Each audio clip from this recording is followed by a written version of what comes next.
bakarara bacuragura, ikakurinda, bagatwara imyenda wambara, ikakurinda, bagatwara amafoto, ikakurinda, kugira ngo ubundi Imana izakwicira umwanzi iba yabanje gukora ibishoboka byose. Leta ivuga ati ariko uyu muntu igihe cyose yikaragashije, reka muhamagare. Ariko nayo ikohereza umupolisi, nayo igaragaza ko uri umubyeyi koko, burya nta kubitagize. Rero bavuga ati ibi ni ibigoryi byanjye n'ubundi, reka ngerageze mbyereke ko mfite imbaraga, ko uyu muntu ari uwanjye murinze, wenda byageza aho ngaho bikiha. Uzi impamvu se uyu muri bino bihe ifite impuhwe? Kera siko yari imeze. Twe dushaka kubona umuntu agenda, ariko mu buryo bw'umwuka yaragize ute? Yarapfuye. Intumbi yarapfuye. Turashaka gusobanura rero hari impfu nyinshi, ariko gusenga kutwicira abanzi, icya mbere data yica ibiri mu muntu mukoresha, nabwo kandi umuntu yakikarakasa yakomeza kujya nabi Imana ikamukumbanya. Hari umwami uzi ko hari igihe igisenga ugasengera umuntu, Imana ikakwiyama ikakubwira ariko wowe kora ibindi, uriya imbere yanjye ni intumbi igenda, yararangije gupfa, yaragiye, nta n'ubugingo afite. Hari igihe abantu bajya bagenda ariko nta bugingo bafite, nta none se isengesho ritwicira abanzi. Amen, amen. Nubwo atamenya amakuru, ariko hari ibyo Imana yakinduye, hari ibyo yakindura, hari ibyo Imana idukubitirira ijya mu nguni, ijya ku isoko igatimburira hari ikarandura igakuraho. Ntabwo abantu basenga bamenya intambara Uwiteka turwanirira, ariko umuntu usenga guhera mu gitondo Imana iba yakwiciye byinshi. Senga yo usenga, senga bikwicira abana. Yari yongera kugira ikibazo se? Nta nubwo azanongera, azakomeza kubona. Kandi abanze ndafashijwe kwa Meshaki na Sadraka na Abedenego, ntabwo twari tutavuze, ntabwo twavuze ngo umva ngo abantu bagiye kubajugunyamo barenyegeje, nkuko natwe uyu munsi barimo kwenyegeza. Barabikoze mbere ntibyakunda, bwa kabiri ntibyakunda, baratega ntibyakunda, bararoga ntibyakunda, baragambana ntibyakunda, bakomeza benyegeza, hanyuma barangije.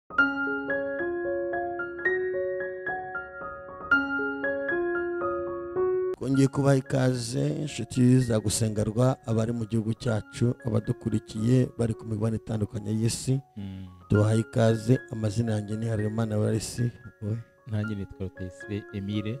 Na Rutayisire Emile turi kumwe, kwa byuma turi kumwe na Diodoni. Akobwe neza, tugarutse mu kiganiro inyungu ziva mu masengesho. Harimo inyungu nyinshi twabonyemo, twabonye inyungu zitandukanye, twabonye gusenga guhindura ibintu, twabonye gusenga kumanura umuriro, kandi ndizera ko hari ibintu Uwiteka yatwitse, kandi Imana ikomeze gutwikire ibiguhiga mu izina rya Yesu. Twavuze ku makuru, tuvuga ku burinzi, tuvuga ku makuru, tuvuga ku burinzi.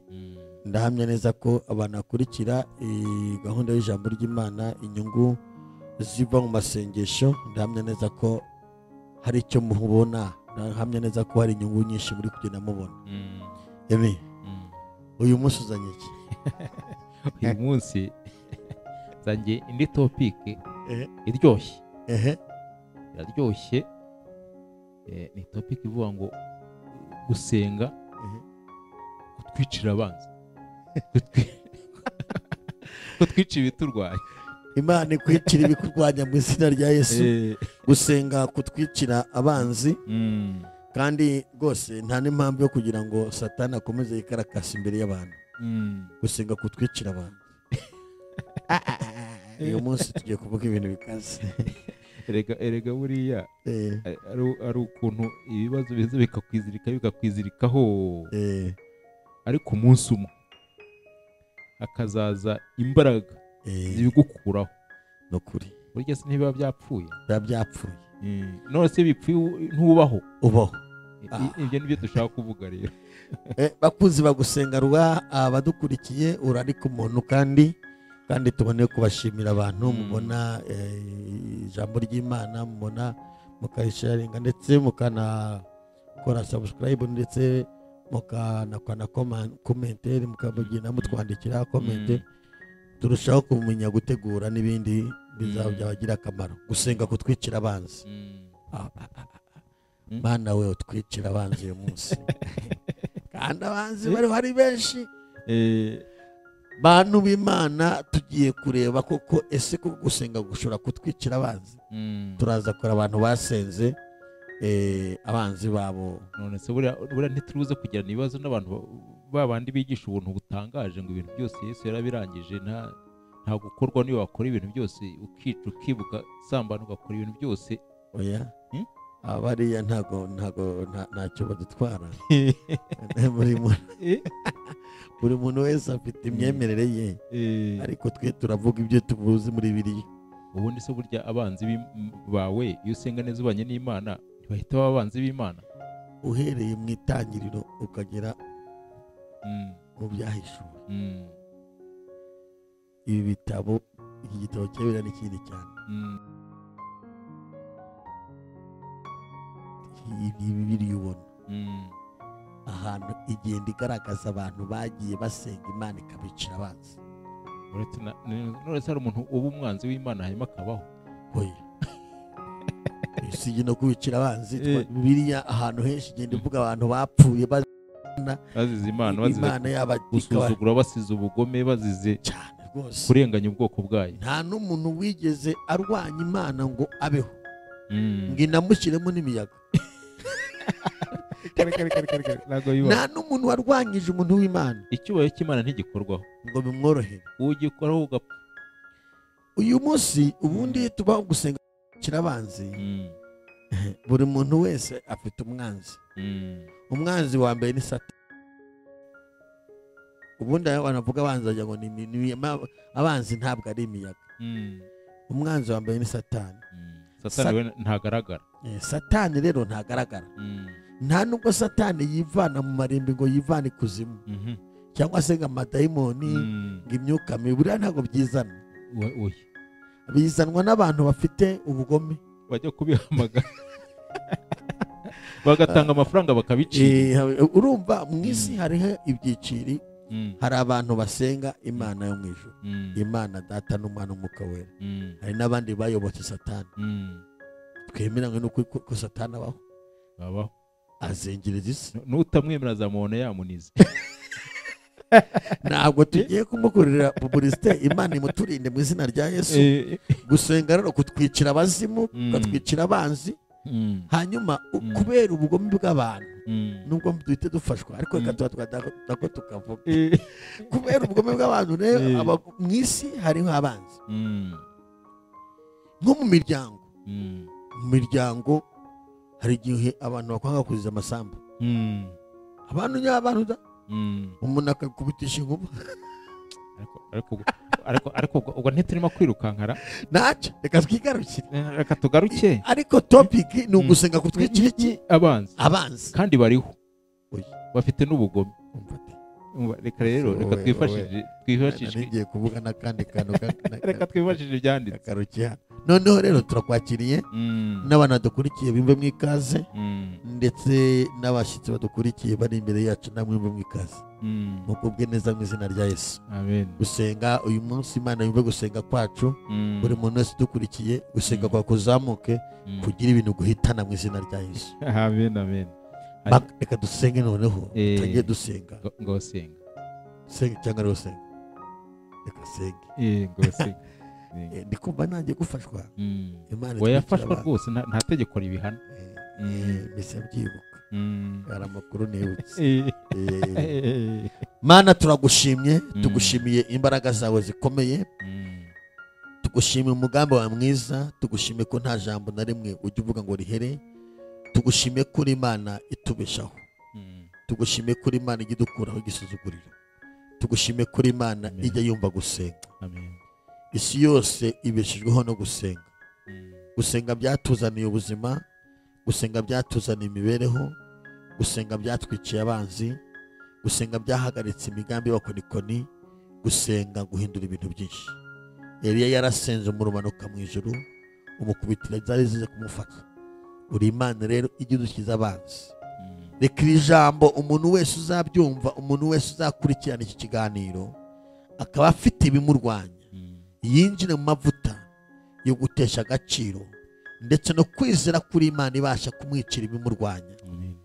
Umuntu wese, umubyeyi uzaryumva, umugabo uzaryumva, umukobwa uzabyumva, umuntu wese uzumvira ijambo akumva ikiganiro, uwo turatangirana tugasozanya, umwicira ibimurwanya mu izina rya Yesu. Dufashe twiteho, turatangiye bana kuri byose mu izina rya Yesu. Amen. Amen. Turasoma mu gitabo cya Daniyeli, turasomamo ibyanditswe bibiri, yego turi buze no gusoma mu Kuva igice cya 22 umurongo wa 17. Yes. Daniyeli turasoma ibice bitatu kuva ku murongo wa 19 kugera ku 22. Aravuga ngo Nebukadinezari azabiranwa n'uburakari mu maso he, ahinduka ukundi. Areba Saduraka, Meshaki na Abedinego igitsuri, ategeka ko benyegeza ngo rirushe uko ryari rikwiye kwaka karindwi. Urumva ubugome? Urumva ubugome? Hanyuma maze aturanya abanyambaraga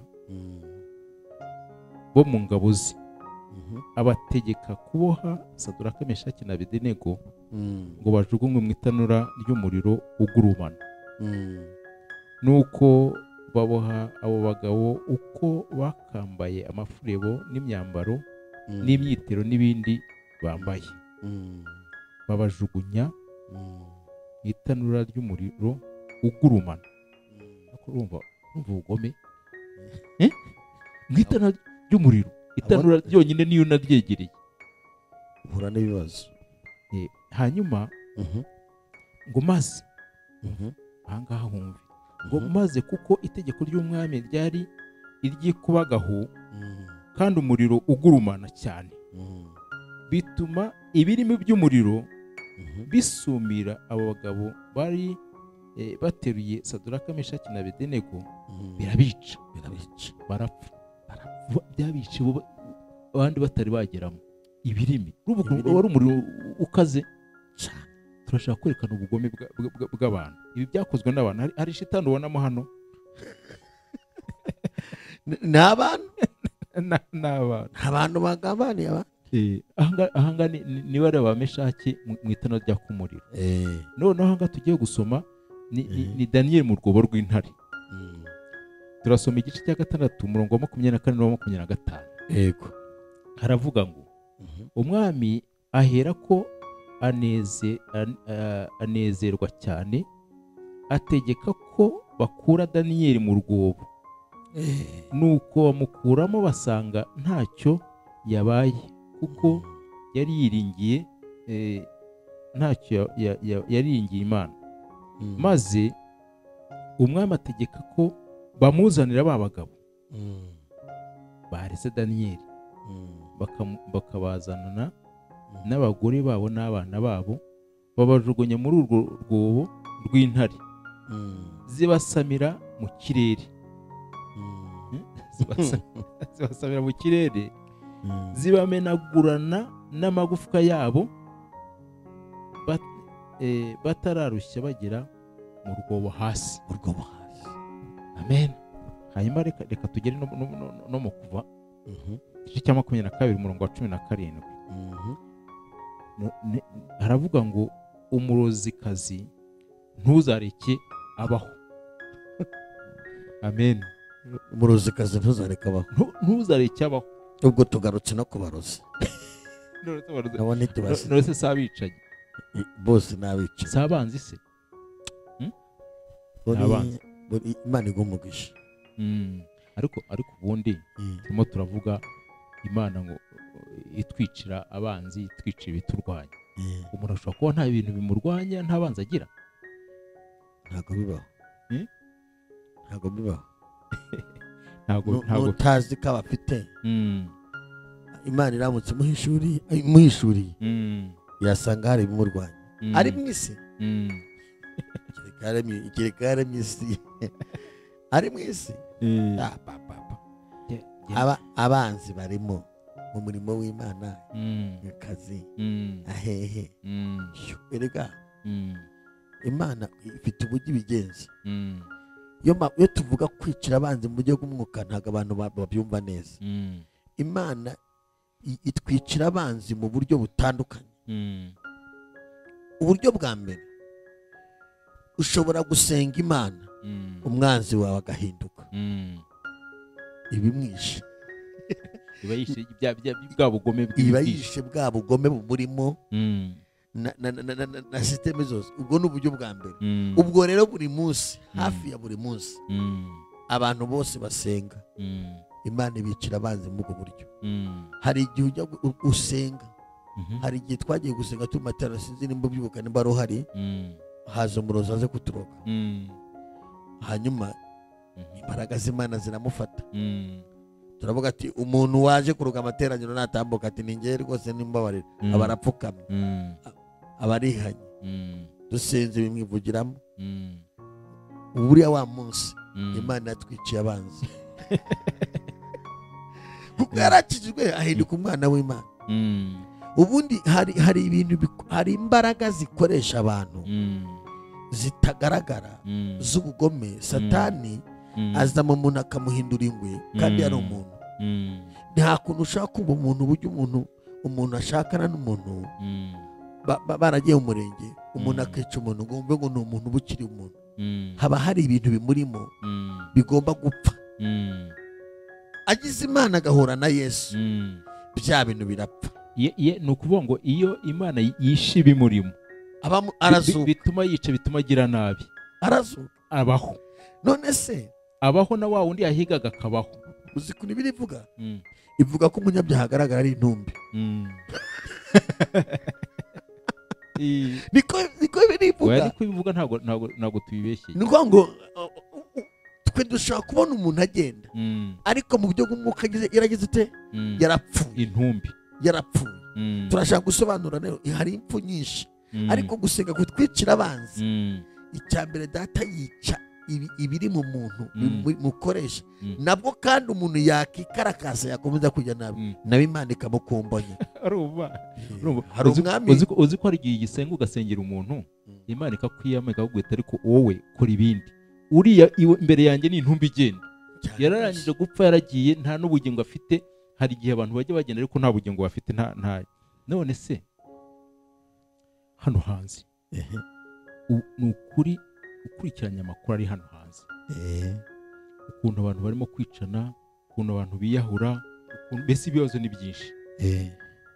Mu by'ukuri ubona hari umwanzi winjiriye abantu, Satani, ariko hari n'ukuntu abantu bataye ubumuntu bahinduka, babigiramo uruhare. Hari uburyo umuntu ashobora kubana n'abanzi, akabana nabo, akaba amahoro, byakunda.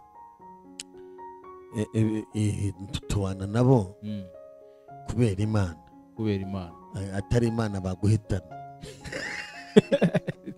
Kuko urumva, iyo usenga, umuntu usenga Imana imuha imbaraga zo gutura mu batamwemera, akabana nabo, Imana ikamutunganiriza ameza mu maso y'abanzi, ndetse bakomeza kukuhiga bakakuzira.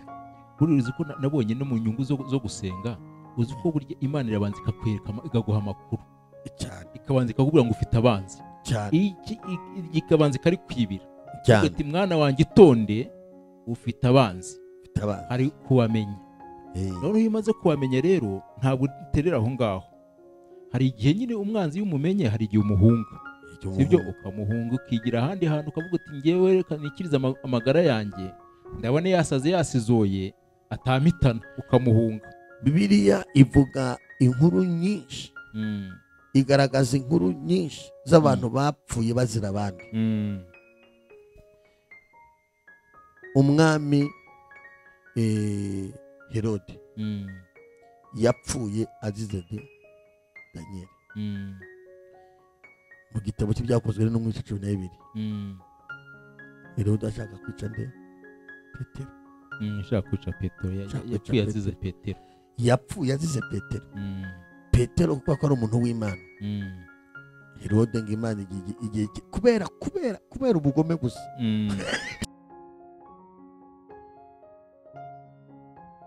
mu mwuka noneho bamwe hari ukuntu barwana bagashyiraho amakofi bagashyiramo n'ibindi byose. Twebwe si ibyo dushaka kwigisha, si ibyo dushaka kuvuga. Turashaka kuvuga kurwana nyine. Erega buriya gusenga ni ukurwana. Si intambara yo mu mwuka se none ukarwana ugasenga ugahamagara Imana, sibyo kugira ngo Imana igire gute izi gutabara. Buriya nasanze abanzi n'abagome babamo inzego. Hari uwo woroheje ukubuza kurya ariko ntakwice, uzi ukakwambura ibyawe akakurekera aho ngaho, urabyumva, ntakwice. Ugenda akagusebya akakwimisha akazi akakwica uhagaze ariko ntupfe. Waroroheje kuko ntabwo aragera ku rwego rwo hejuru. Hakaba n'abandi banzi rero bamara amaje kugukuraho byanze bikunze, byanze bikunze agomba kuvaho. Uburozi akabutegura, inkota akayityaza, akagambana agatanga n'amafaranga ngo bakwice. Ikintu cyose gishobora kukwica akagitegura. Uwo ni umuntu wamara amaje rero, akanabyatura, urumva kavuga ati nzakwica, ntushobora kubaho, urumva, kandi koko akabikora. Uwo nguwo rero aba ageze ku rundi rwego rwo hejuru. Abo ngabo rero ni ukuvuga ngo byanze bikunze urabaho apfe, urapfa abeho. Urumva, abo nibo dushaka kuvuga. Uwo nguwo rero nta mahitamo ufite. Hano hanze iyo bigeze kuri urwo rwego, umuntu arwana yitabara, niyo nta mbaraga afite amwihamba akavuga ati ngewe kubera ko nshaka kubaho turarwana unyice cyangwa noneho twebwe koko dufite umurengezi, dufite Imana ishobora byose kandi ifite imbaraga kuri buri kintu icyo ari cyo cyose. Duhita tujya mu isengesho tugahamagara Imana.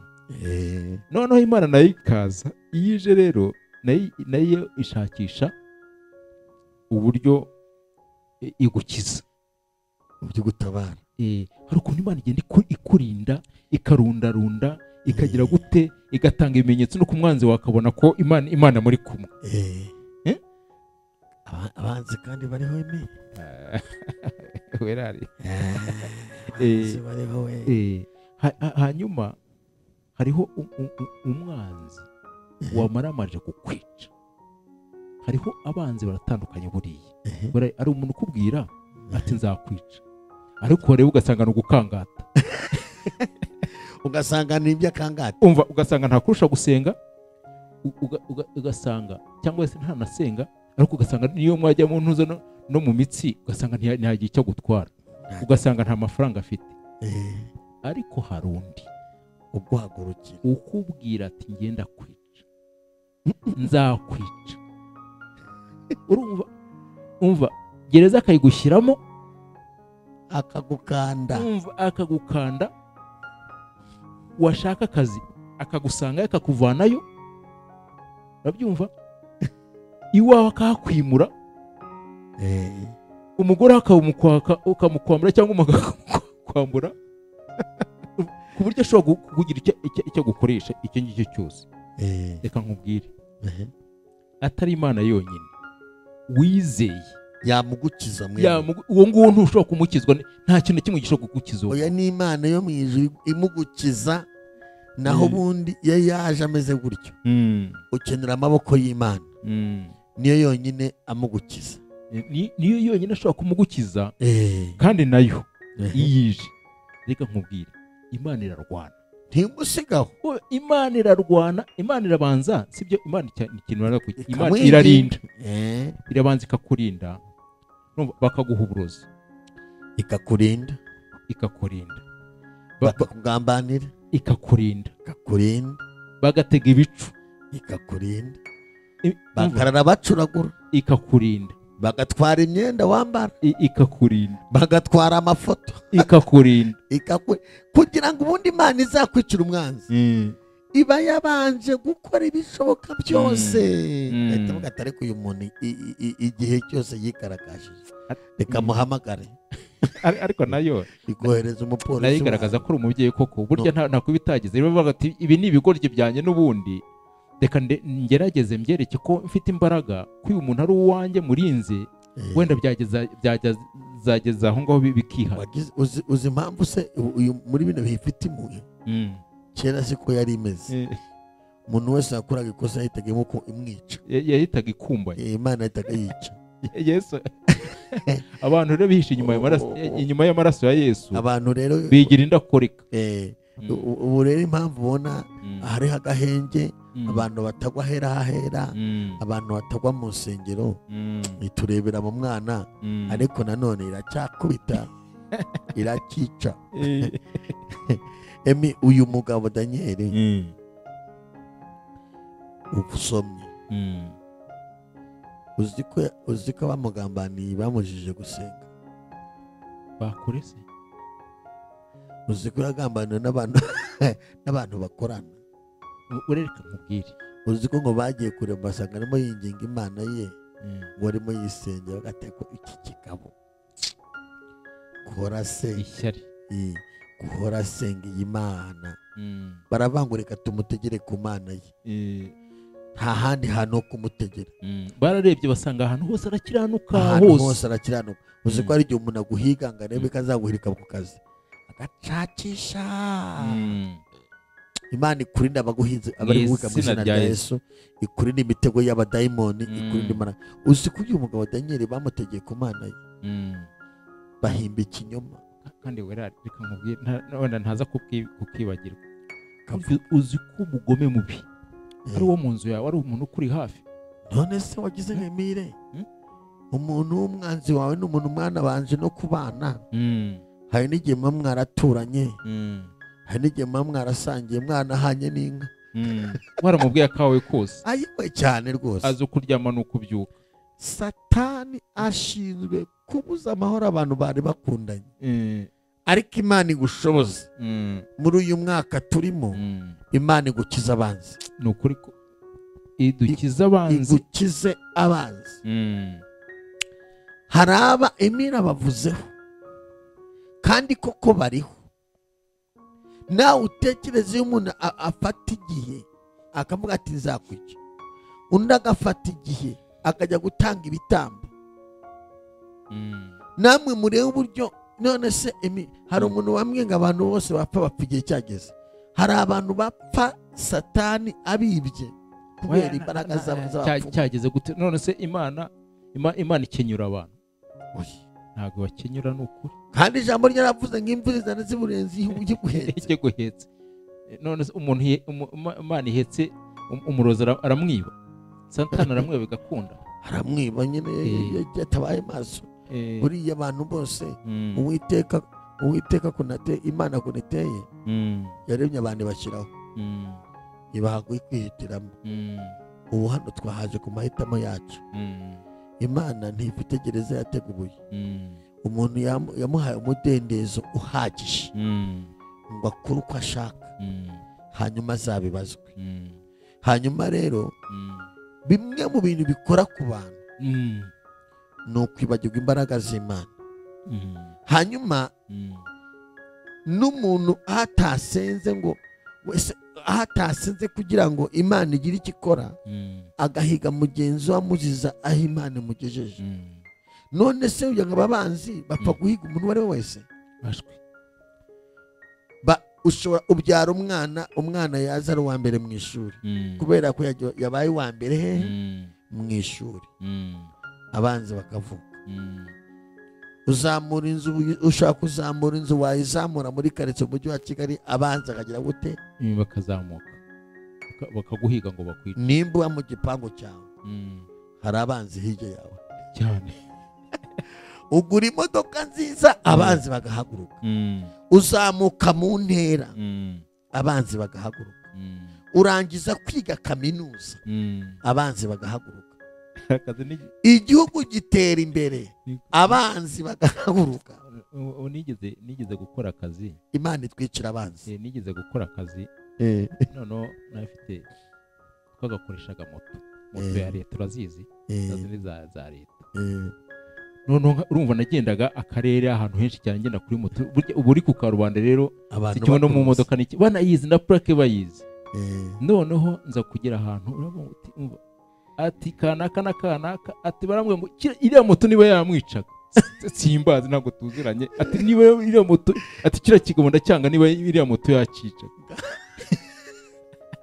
none se ko ngubwo kandi muri gahunda wari urimo ukora akazi keza nkora akazi keza gafitiye abantu akamaro urumva atari iyo moto yari guhita niba kira kigabo moto iriya moto yagirikaga ntuzi ubwo ngubwo wari banjije iki ko ntare nabazi sinaryaga iwabo iyo umuntu w'umunyakuri ageze muri serivisi ageze mu kazi umunyakuri uzi intambara ahura nazo ahantu hose barwanya umunyakuri isi ntikunda ukuri ahantu hose no mu nzu y'Imana iyo ahantu hageze umuntu w'umunyakuri uwo munyakuri ahura n'ibibazo kereka yagize Imana akaba afite boss umuhagaze inyuma uvuga ati kubita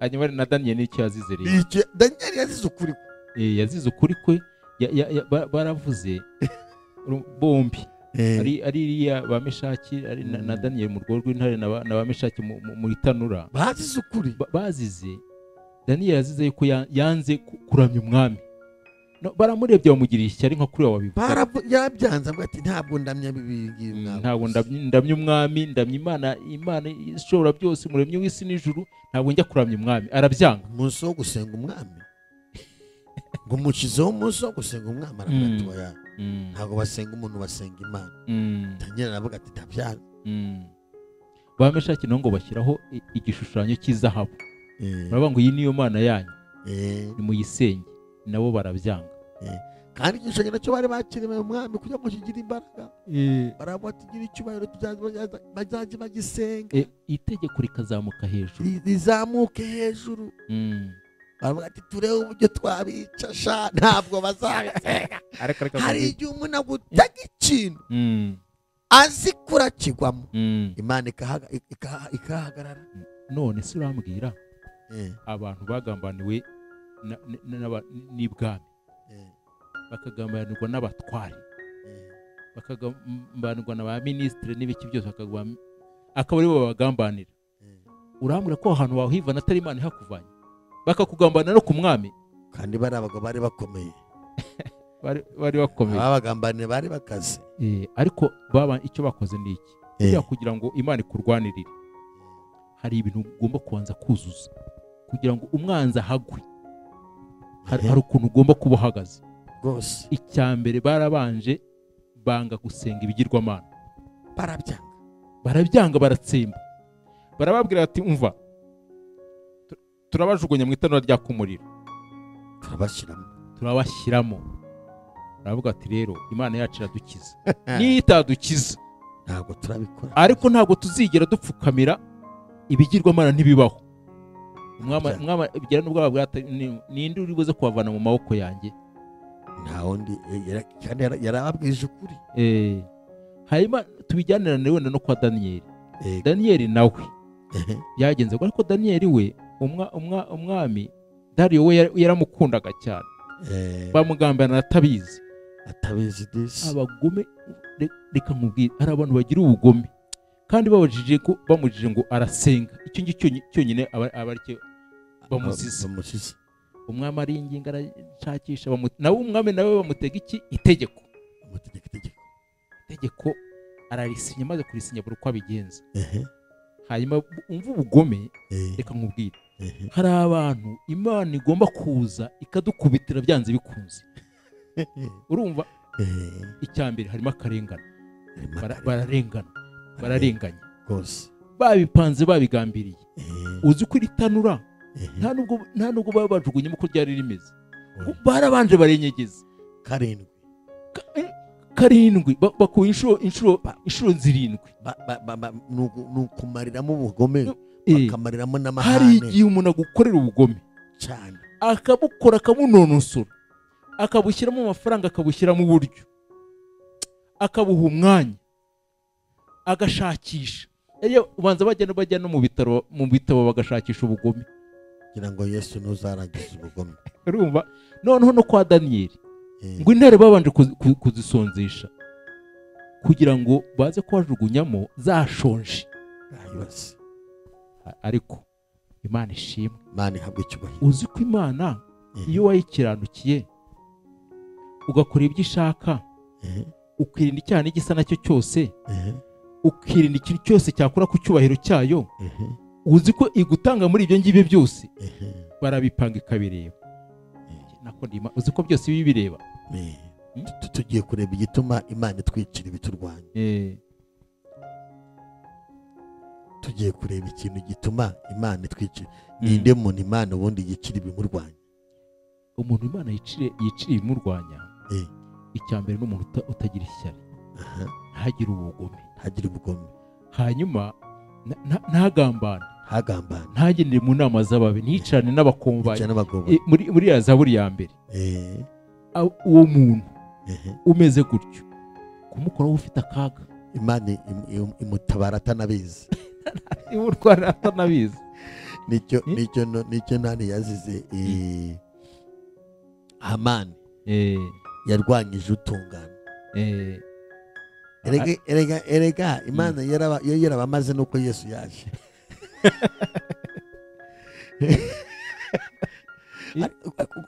yari yarabamaze yarabakinda akuzi. Ariko n'uyu munsi kuko ubugome bugwiriye yongere ifata inkoni. Hari umuririmbyi wavuze ngo fata inkoni nkore ikibindushye. Fata inkoni. Uzi ko iki kintu uvuze tukigarukeho neza, abantu bataza kwibeshya ngo umuntu wese n'uvuye mu bugoro ngo agiye gusenga ngo Imana iramwicira imurwanya, n'umurozi wese n'uwarayakuyemo inda ngo agiye gusenga Imana iramwicira imurwanya, n'uwaraye mu kabari, n'uwarayagambana, n'uwarayibye amafaranga kuri gishe, n'uwatetse imitwe ngo agiye gusenga ngo Imana iramwicira imurwanya. Ako kantu abantu bakumve neza. Imana yicira umuntu imurwanya, umuntu utunganye. Kuko uyu muntu utunganye aba ari umugisha w'abantu, ariko twumve abahagarariye Imana mu isi. Ubundi iyo umuntu atungana aba ari ambasaderi w'ijuru ku isi. Ni nayo mpamvu Imana ihaguruka ije kumurwanira, kuko ibibona ari kurengana. Kugira ngo Imana ikurenganure ni uko ubanza gutungana. Hanyuma rero abantu benshi muri kino gihe barabivanga, barirwanirira. Uzi ko uyu munsi umuntu ajya gusenga atwaye n'ibintu yakenyereyeho. Ubu bantu benshi bari mu idini afite n'utuntu yakenyereye, avuga ati amasengesho nadakora ndahita nkora ku cyo bambaye. Akajya no kubaza ngo Imana iramvugaho iki. Ubundi se ntabazi icyo aziranye nayo. Ibyo aba afite byonyine si byo yakagombye kumva. Duheruka gusengana n'umuntu turi gusenga, ntabwo ase kumbuka Imana iri kumbwira ko hari ibintu ukenyereyeho, ibindi bashyize inyuma y'igitanda. Ati turahari. Yesu utwo n'utw'Imana, utwo n'utwaye. Urumva ngo wa mwana we ngo nanagiye kubaza wabajije Yesu ngo hari umupfumu. None se umupfumu no kujya gusenga biraza guhurira he? Urumva ngo wa mwana we ngo murega mukozi w'Imana, ngo urumva ngo byari byancanze. None se ibisigo ngo urumva ngo nabonaga ndi kubura umwuka ngo nkayagenda nkoraho, ngo ariko ngo narinze ngo nawe undebere. Rero dufite ikibazo gikomeye, abantu bafite ikibazo cyo kuvangavanga amadosiye.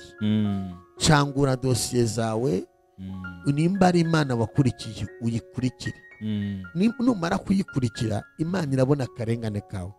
Kandi kugira ngo Imana ikurenganure wikwirwaririra, wishaka uburyo wagambana, wishaka uburyo waroga, wishaka uburyo wakora ibico. Oyi, senga Imana. Daniyeli yarasenze, Imana iramutabara. Abayuda barasenze, Imana irabatabara, ibicira abanzi babo. Iyo turimo kuvuga kwica abanzi, Morodekayi yarasenze, ni ugupfa bugupfa, gupfa byo gupfa, kabarangiza. Ni ugupfa byo gupfa. Ntabwo uri kuvuga ngo abanzi ari ukuntu abantu birirwa basigiriza ibintu. Ni ugupfa byo gupfa. Abayuda barasenze, Hamani yari yarandikishije itegeko ryo gutsemba abayuda mu gihugu hose. Hamani yari igisonga cy'umwami afite uburenganzira. Umwami amutereraho kashi ku rwandiko, aravuga ngo nimugende mumanike inzandiko mu gihugu hose, kandi iby'amanyanga. Abayuda barabimenya, baravuga ngo aka ni agasuzuguro k'abadayimoni, aka ni agasuzuguro, ni n'akarengane gakabije. Ntabwo birwaniriye. Bantu mudukurikiye, ntukirwanirire mu gihe ufite ikigeragezo. Uzareka Imana ikurwanirire. Kandi irabitimbagura, irabidiha. Topic iravuga ngo gusenga kutwicira abanzi. Ijya ibidiha twigaramiye. Yarasenze. Barasenze. Reka ngira aho shaka kuvuga.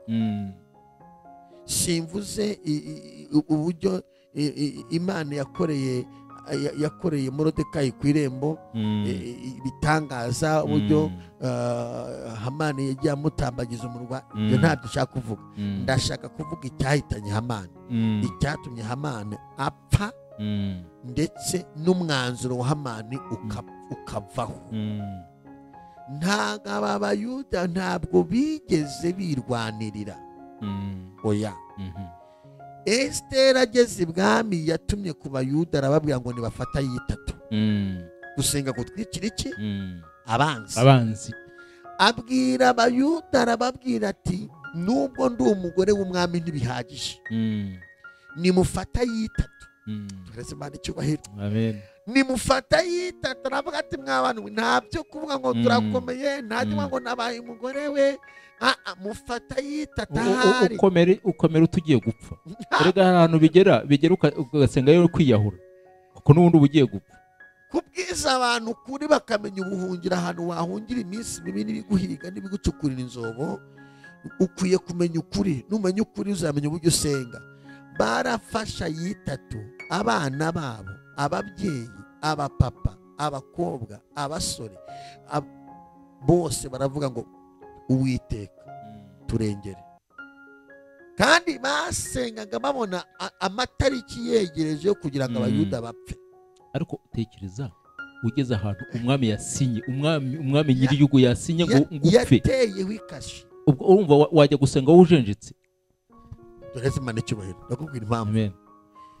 Ibintu byose nubwo byakuremerera, intambara zose wacamo nubwo zakuremerera, mu mbaraga z'amasengesho hari imbaraga z'Imana zimanura umuriro, hari imbaraga z'Imana zitwicira abanzi. Nubwo itegeko ryari ryavuye ibwami. Haleluya. Nubwo kandi hari umuntu Imana irenganuye, hari umuntu Imana itabaye, hari umuntu bavuze ko atazarenza uyu mwaka, Imana itabaye. Imana ishimwe. Nubwo batanze menshi, nubwo bagutanzeho ibitambo ngo uzapfa uyu mwaka, hari imbaraga zitwicira abanzi. Zituruka mu maraso ya Yesu Kristo. Zituruka ku mucunguzi wawe. Amen. Wayafashwe. Arababwira ati nta handi hantu twaza gukirira Hamani, yigererayo. Arabwira ati nge ndi ibwami, namwe murabizi. Hatuma hati Moridekayi, urabizi nawe. Hamani ni igisonga cy'umwami, ari inyuma ye, yatwaye ikashi, avuga uko ashaka. Hari abantu bigererayo, hari abantu babigerera, akakubamba utabizi, akagucukura utabizi, akagutaba utabizi, ntacyo kuvuga ufite, akakurangiza. Atari Imana yonyine. Bari abakene, nta bushobozi bari bafite, amaboko yari arimo abarwanya, yaturukaga ibwami. Bari abanyagano, bari n'abanyagano, ntibari bafite n'uburenganzira muri kiriya gihugu. Ariko imbaraga z'amasengesho, gusenga kutwicira abanzi. Senga kugeza umwanzi hari abantu Uwiteka agiye kurenganura muri amateraniro, hari abantu Uwiteka agiye kubita, hari ibintu Uwiteka agiye kubita. Nukora bidi oya nushaka usirimbe, ubwira mbere ni wowe ushotoye. Oya ntakibazo, ni wowe ushotoye. Gusenga, bamaze gusenga itatu bayirangije, Esiteri ajya kureba umwami aho umwami yicara aciraho amategeko. Umwami akimubona amuga ati mugore mwiza, nsaba icyo ushaka, kubera ko yasenze. Ubundi ntiwari wemere kuhagera, nta muntu wemerewe kugera ahantu umwami yicara. Amasengesho afungura, agafungura imiryango y'Abayuda, akakwinjiza nk'ari ibisubizo. Amasengesho agiye kubicira abanzi. Amen. Yarabishe. Wagira ngo ishamani gusa n'urubyaro n'abagore be, uzasome neza wumva, na bene wabo. Aragenda agezeyo avuga ibintu byose, avuga story, avuga ibintu byose, avuga ati ndashaka gusangira nawe kandi nkasangira nawe. Iyo kikuzanye rwose ntabwo ari kimwe cya kabiri cy'ubwami bwawe, ndumva ashaka gusohoka nawe kandi ukazana na Hamani mutware mwiza. Tugenda ngo baragenda bararya. Esiteri akajya abira ati ubuse mpite mbivuga ko mpite mvuga akarengane twahuye nako, ati unyemerere n'ejo nimugoroba tuzongere tujyane dusangire, ati kandi nta Hamani azagaruke. ngo barajyana. Uzi Hamani atashe yasangiye n'umwami na Esiteri,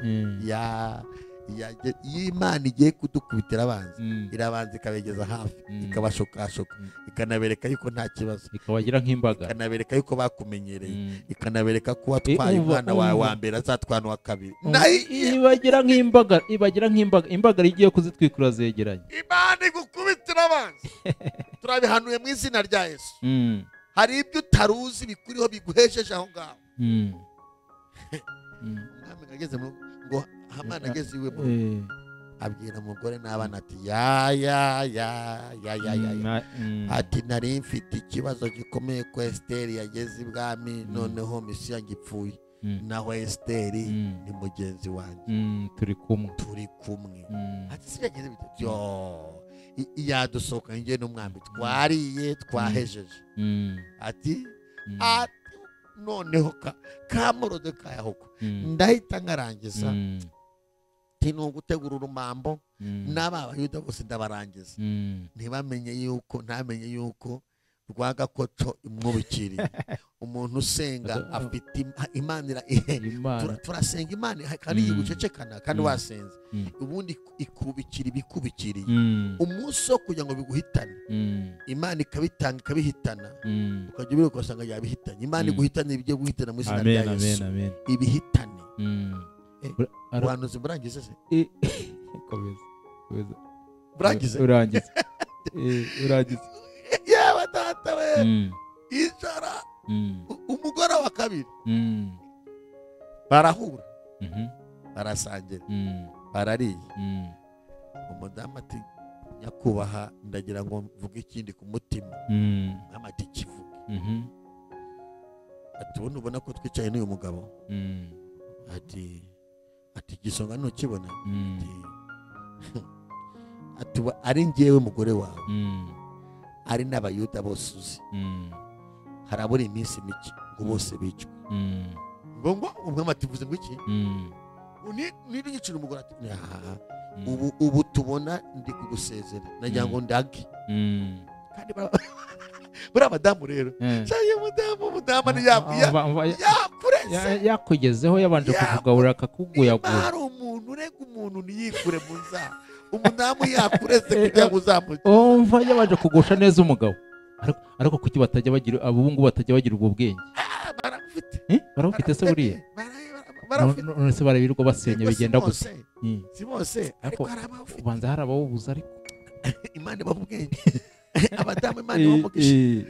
Umva yarabanje bararya bwa mbere yamugushije neza n'ubwa kabiri, ati ubu tuvugana.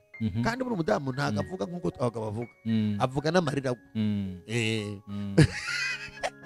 Noneho reba umudamu koko uri kuvuga ibyo ahagazeho, reba Esiteri uri kuvuga ibyo ahagazeho, wisomeye amatangazo bagiye babwira ati ni ukuri turabura itariki iminsi mike ngo dupfe.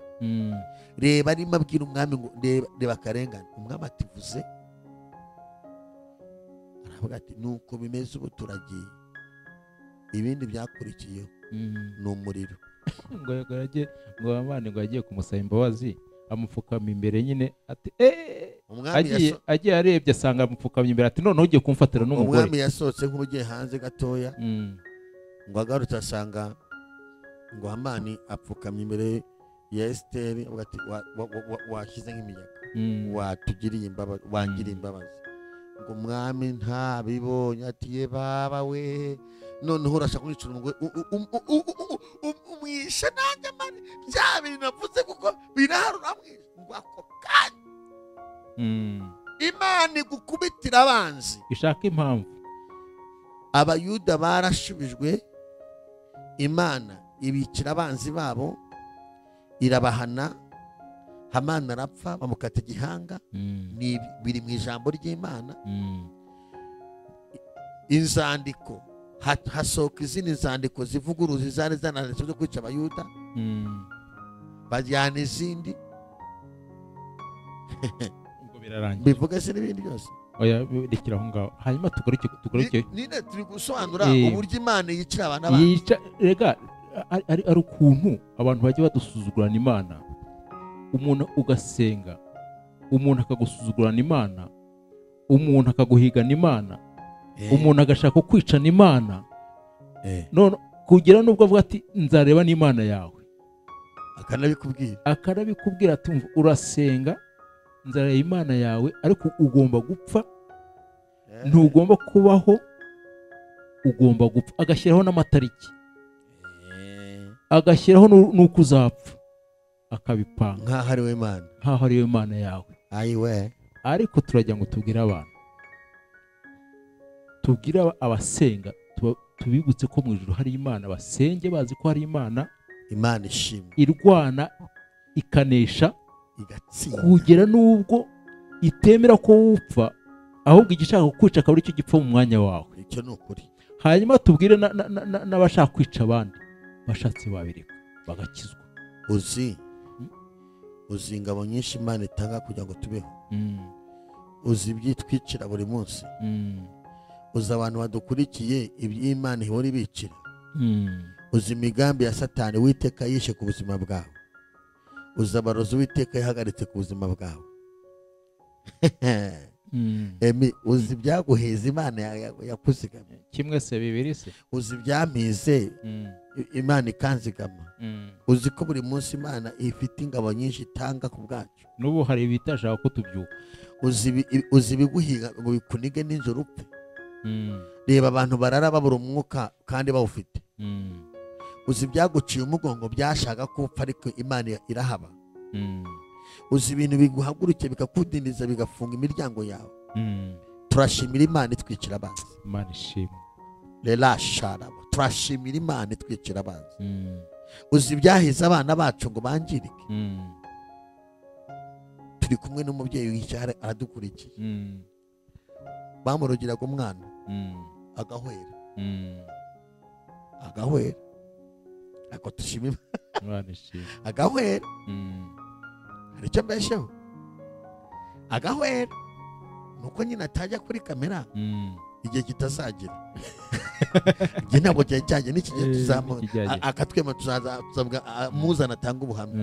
reba umuntu ubyaye umwana uramukunze, umwana baramugatisha nawe yabyaye, nawe akagira abana, tugomba kumuteza ibintu bituma babyita ubusembwa, kumwica ahagaze.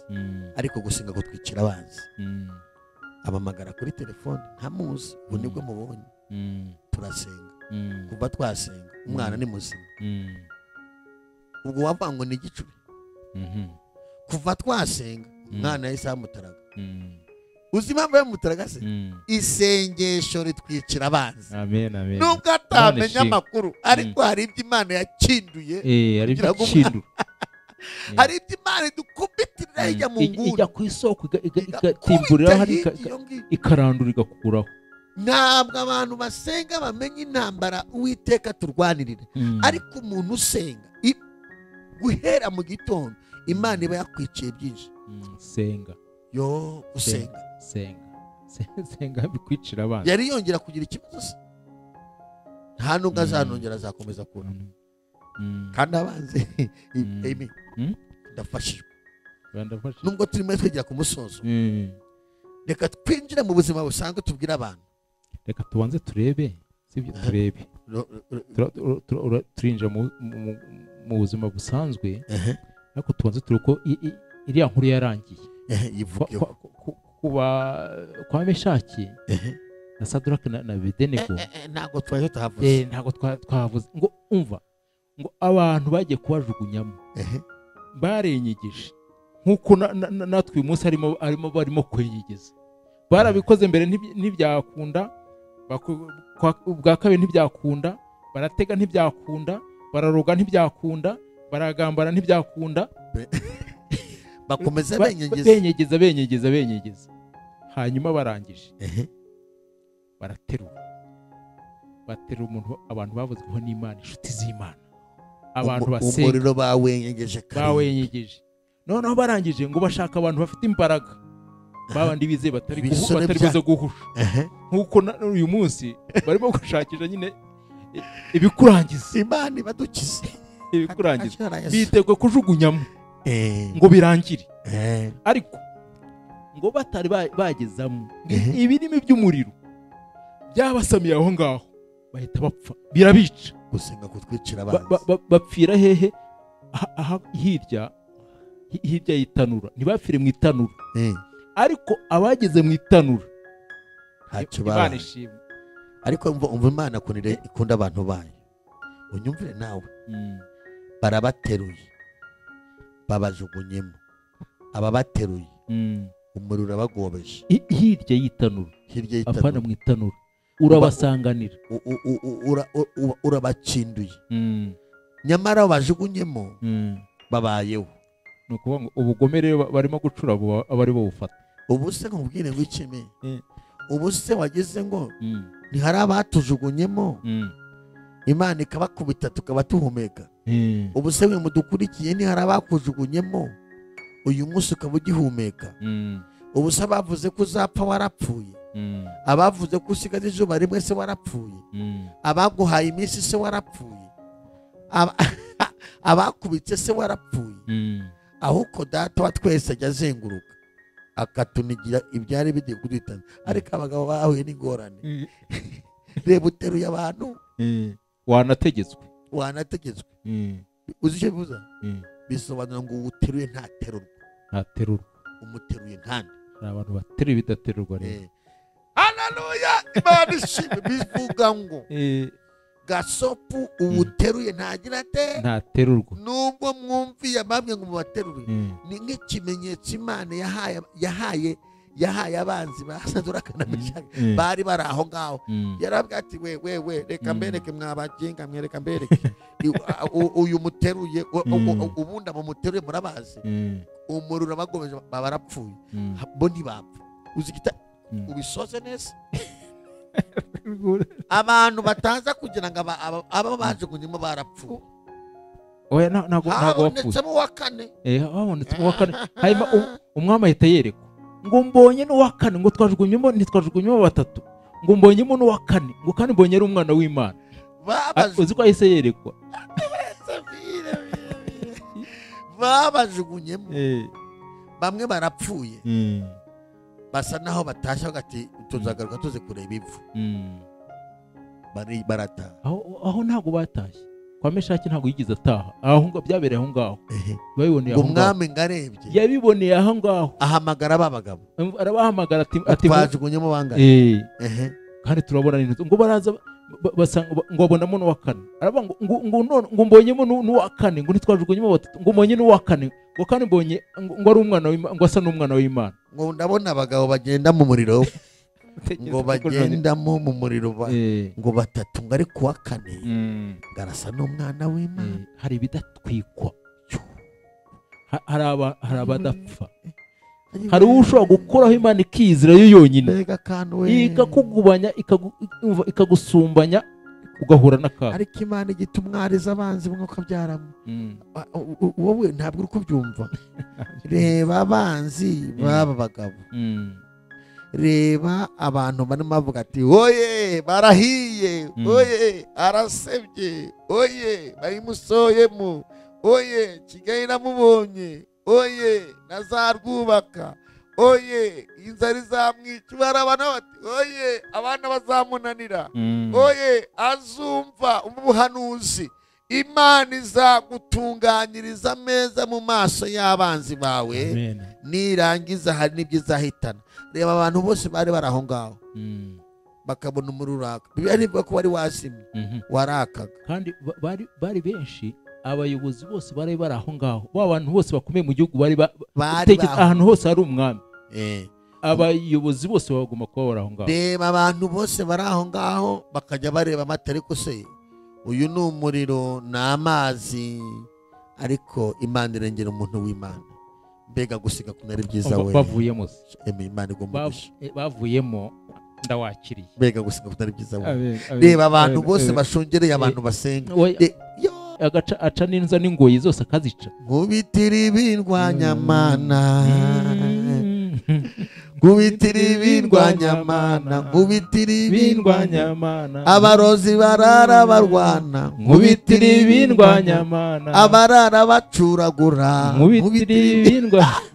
Yumva nkubwire, Imana iradutabara n'ubwoya bwo ku maboko. Ariko urumva umuriro wafashe ibirimi byafashe abantu babajugunyemo hanze, noneho bagezemo n'ubwoya ntibwashya, nta mwotsi, n'imyenda yabo ntishye. Kereka nzanye abantu bize siyanse cyane bakadusobanura uburyo byagenze. Ntabibasha kubisobanura, se babisobanura gute? Ntabwo babisobanura ngo batubwire uburyo umuriro warobanuye abantu. Uzibeshye ujye hafi y'imbabura, ubwo bwanwa bwawe budahita bushya. Ndetse mwoka byaramwe namwe nimushyire mu bwenge muri nkanswe itanura bacanye rikagira rikaka. Itanura abantu bavuga itanura by'ubu ni umuriro ufata igihe. Iyo banaretse no kugucana umara igihe uri kwaka bavamo. Hanyuma noneho ubwo bavuyemo birarangiye, ubwo inkuru yangwa irarangiye. Reka tujye no kwa Daniyeli. Ngaho naho havugwa gatoya.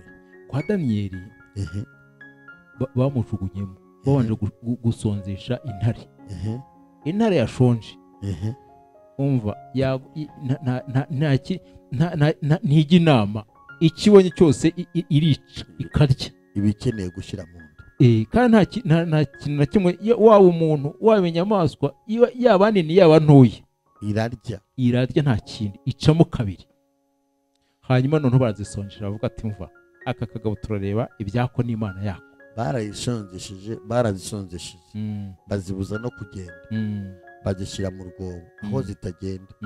Ntibazizirika, zari ziri mu rwobo zitagenda, zanashonje. Ariko umva ubugome bw'abantu, umva werari, umva ubugome bw'abantu. Hari ikintu abantu badatekereza. Ubundi izo ntare zagirijwe mu rwobo niki? Niki cyazigije mu rwobo? Si abantu bazishyizemo, abantu nyine. None se bazishyiriyemo iki? Kuzajya zirya abantu. Gatagati bari bayizi, bari bazi ati nta wundi ni Daniyeli zizarya. Ariko buriya hajyaga n'abandi zishyiramo bo zikabarya, hanyuma baza kwibeshya bashyiramo utaribwa. Ntabwo njyewe mbizi wenda, ariko muri gahunda y'abantu, muri gahunda y'aba bagabo bangaga Daniyeli. Baramwangaga, ariko bari basanzwe babikora, bakabikorera abandi banyabyaha. Noneho baribeshya bagira ngo wundi asa nabo, hanyuma bashyiramo utaribwa. Rero hari abantu bataribwa mw'abantu, hari abantu bataribwa, hari abantu badapfa gupfa. Hanyuma noneho barangije bamushyiramo, barigenderaho barigendeye. Ariko umwami kuri ako kuntu yamukundaga, arebye n'akarengane yagize n'ukuntu bamugambaniye, aba bantu bose bakundwaga, bafite igikundiro cy'Imana, ari abayobozi. Aba ngaba bose bagambanirwa na bene wabo kubw'ishyari, nkuko uyu munsi abantu barimo kugambanirwa n'abantu ba hafi, abantu bakorana, abantu bene wabo, abantu bitaga ngo ni inshuti nyanshuti. Hanyuma barabagambanira. Umwami biramubabaza, ariko asanga yabisinye, ntashobora kwivuguruza. Hanyuma arangije rero arigenda, ariko ngo aradasinziriye. Mu gitondo cya kare reba umwami yagize, abyuka ajya kureba, ati muntu w'Imana, mukozi w'Imana, ya Mana usenga yabashije kukurokora. Ati rwose, ati nyagasane, ati ya Mana nsenga uyu munsi yandokoye. Ati ndiho ndi muzima. Ategeka ati mumuvanemo. bamuvanamo ngo aranezerwa cyane.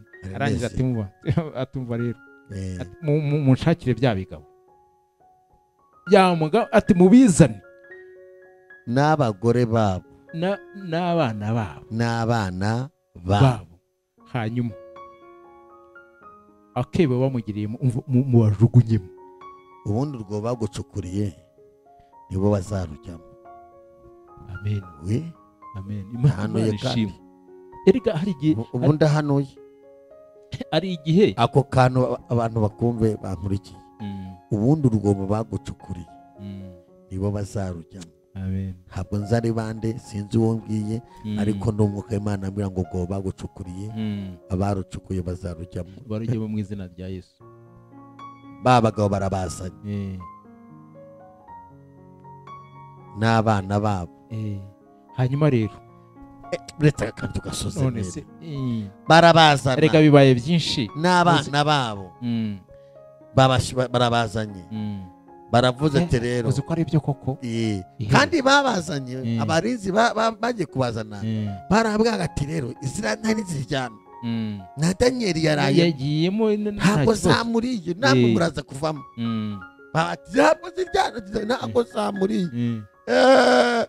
Danieli impamvu zitamuriye yari yavuganye n'Imana. Umuntu wavuganye n'Imana arashinganye arya ibyica ntibigire icyo bimutwara.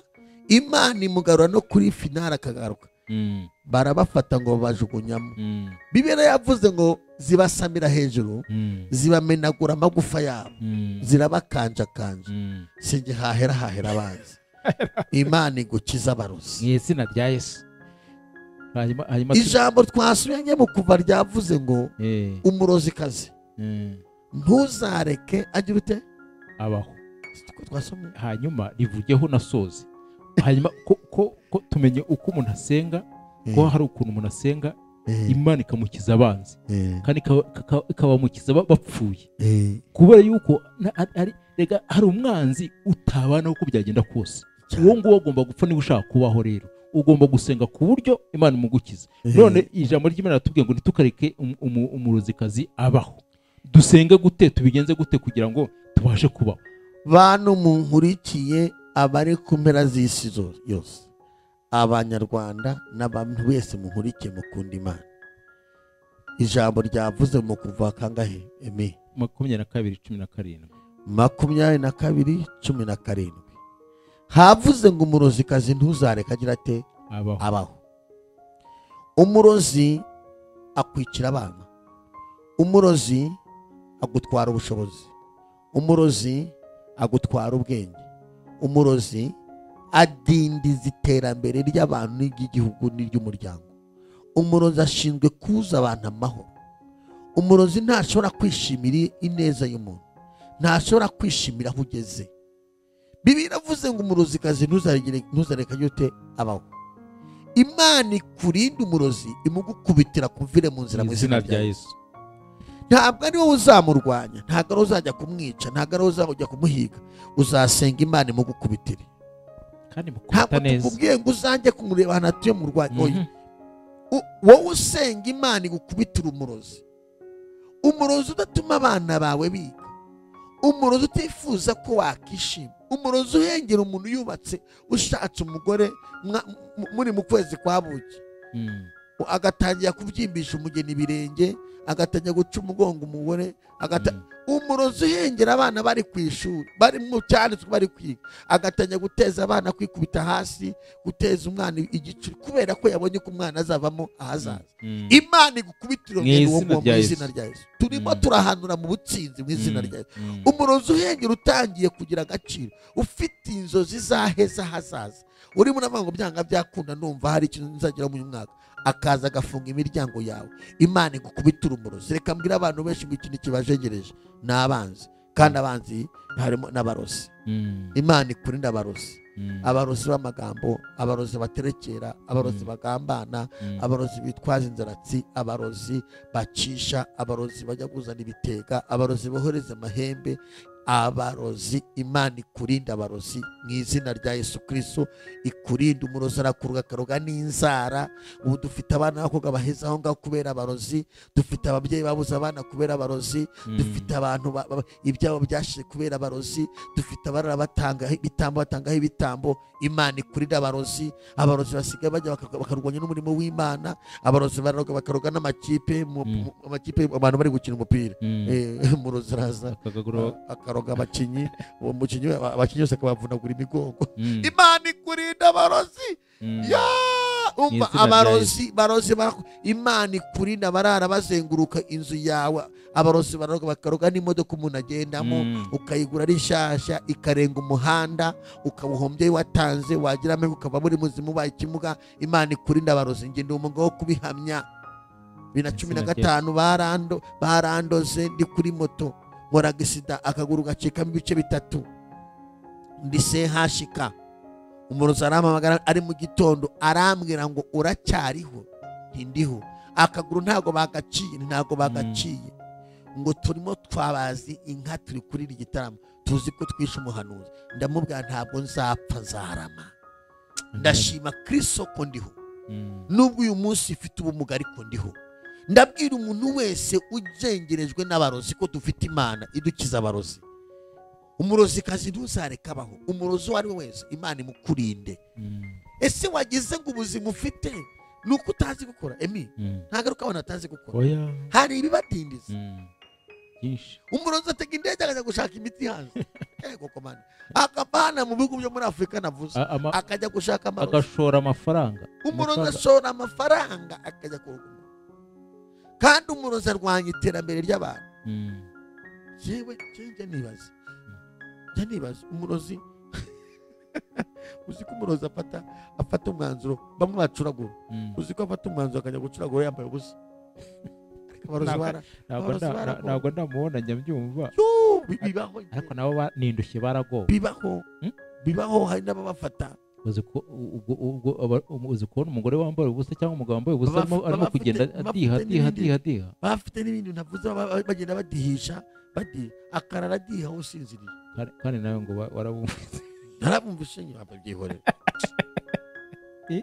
Igihe kimwe umurozi yaje kudiha iwacu mu cyaro.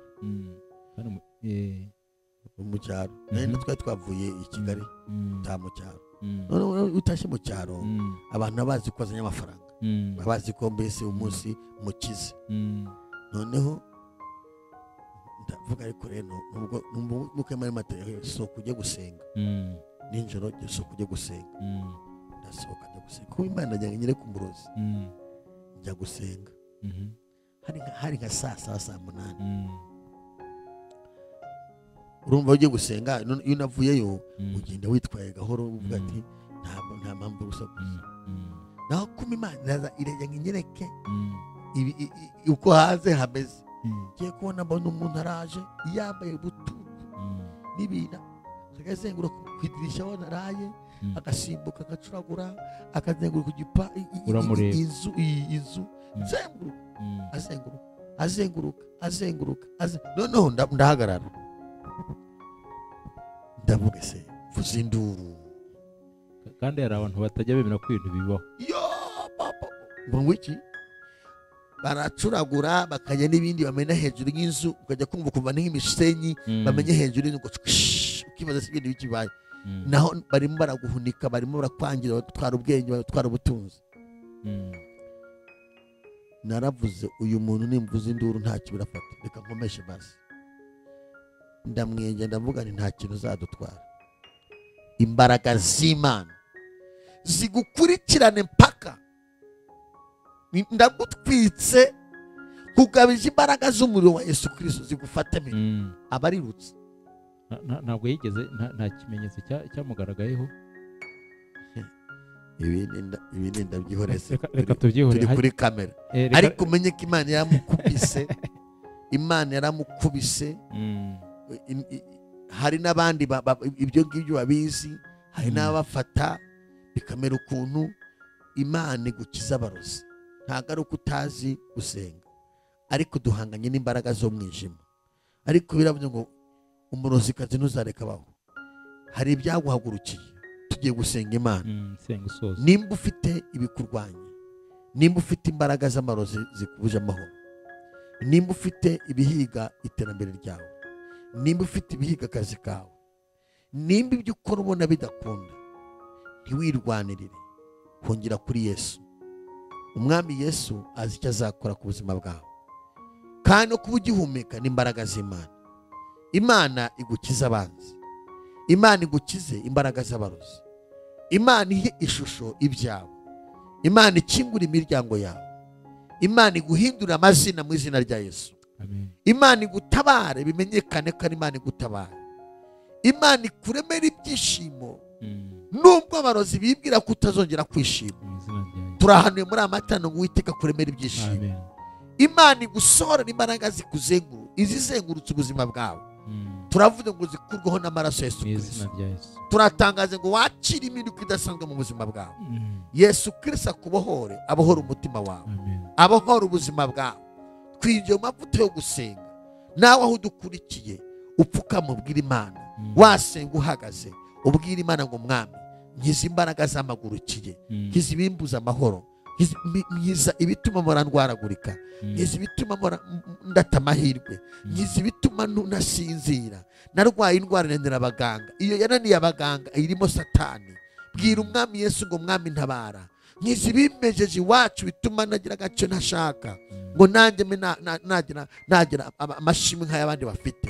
Uwiteka gukize imbaraga z'umwijima mu izina rya Yesu. Bwira Umwami Yesu akuziture kwiyongo y'ubukene. Satani yagufunye aguteza ubukene, Umwami Yesu akuziture. Bwira Umwami Yesu akuziture kuri uwo musozi uriho wo guhorana agahinda. Urwo wubatse rwarakunaniye, ariko Yesu naze mu buzima bwawe agukiza imbaraga z'abarozi. Lera ele parasha. Reka dufate n'umukozi w'Imana medusenga. Mana mu izina rya Yesu Kristo, uri Imana y'ububasha, uri Imana ikomeye. Turasengera abera bose bo mu isi, turasengera abanafite intambara zitandukanye, turasengera abanafite abanzi, turasengera abafite abagambanira, turasengera abafite abaroga, turasengera abanafite ibibazo bitandukanye. Ni wowe urwana kandi ugatsinda, ni wowe warwaniriye Abisiraheli, ni wowe warwaniriye Morodekayi, ni wowe warwaniriye Danieli, ni wowe warwaniriye Saduraka na Meshake, ni wowe warwaniriye abatubanzirije. Uko wari uri cyane kukiri, abantu barahinduka, ntujye uhinduka. Kubita hasi imbaraga, gusenga ngo dukubitira hasi ibiturwanya, gusenga kutwicira abanzi, gusenga kutwicira imbaraga z'abarozi, gusenga kutwicira imbaraga z'abapfumu. Kubita hasi imigambi ya Satani, kubita hasi ibitudindiza, ibidindiza umunezero w'abana b'Imana, ibirwanya umurimo w'Imana, ibirwanya igihugu cyacu. Kubita hasi imbaraga z'abarozi zirwanya igihugu cyacu, zirwanya iterambere ry'igihugu. Turahagarika izo mbaraga katika jina la Yesu Kristo. Kubita hasi imbaraga zirwanya itorero, turazirukanye. Kubita imbaraga zirwanya abagabo, zibabuza iterambere. Kubita hasi imbaraga zirwanya ababyeyi bafite agahinda, ababyeyi bafite ibikomere. Kubita hasi izo mbaraga zibarwanya katika jina la Yesu Kristo wa Nazareti. Kubita hasi imbaraga zirwanya abasore, zibabuza gukora, zibabuza iterambere. Kubita izo mbaraga turazirukanye. Kubita hasi imbaraga zirwanya abakobwa, zibabuza gushaka, zibabuza gukora mariage, turazirukanye. Kubita hasi imbaraga zirwanya abacuruzi, zibabuza gukora, zibabuza gutera imbere, turazirukanye mu izina rya Yesu. Kubita hasi imbaraga zirwanya abanyamasengesho, ole la shala ole kosika, turahagarika izo mbaraga, turazimenaguye, turazikubitisha imbaraga z'umusaraba. Waravuze ngo abantu bazi Imana yabo bazakomera, nibamara gukomera bakora iby'ubutwari. Uyu mwanya wa nonaha ibyahagurukiye abantu b'Imana, ibyahagurukiye abasore, ibyahagurukiye ababyeyi, ibyahagurukiye abagabo, ibyahagurukiye ibyo byose bigereho, ibyo byose bigereho mu izina rya Yesu.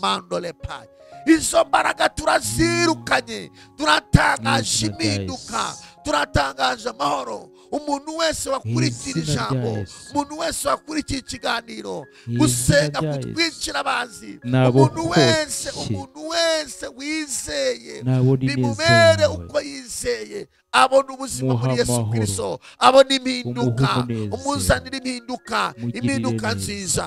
Urakoze kuri Muhinduze Imana ubuzima ibikoze, amateka. ugatanga amahoro, ugatanga Urakoze ibyishimo, ugatanga ubuzima muri wowe Icyubahiro Kristo. cyawe. Umuntu wese akaza ngo Yesu Gukomera yanyiciye abanzi n'ibyawe. andemera ubuzima. Urakoze Ushimwe kuri Imana Data. ibikoze, mu izina rya Kristo Mu wa izina rya Nazareti, Yesu. amen. Amen. Imana ibaha umugisha.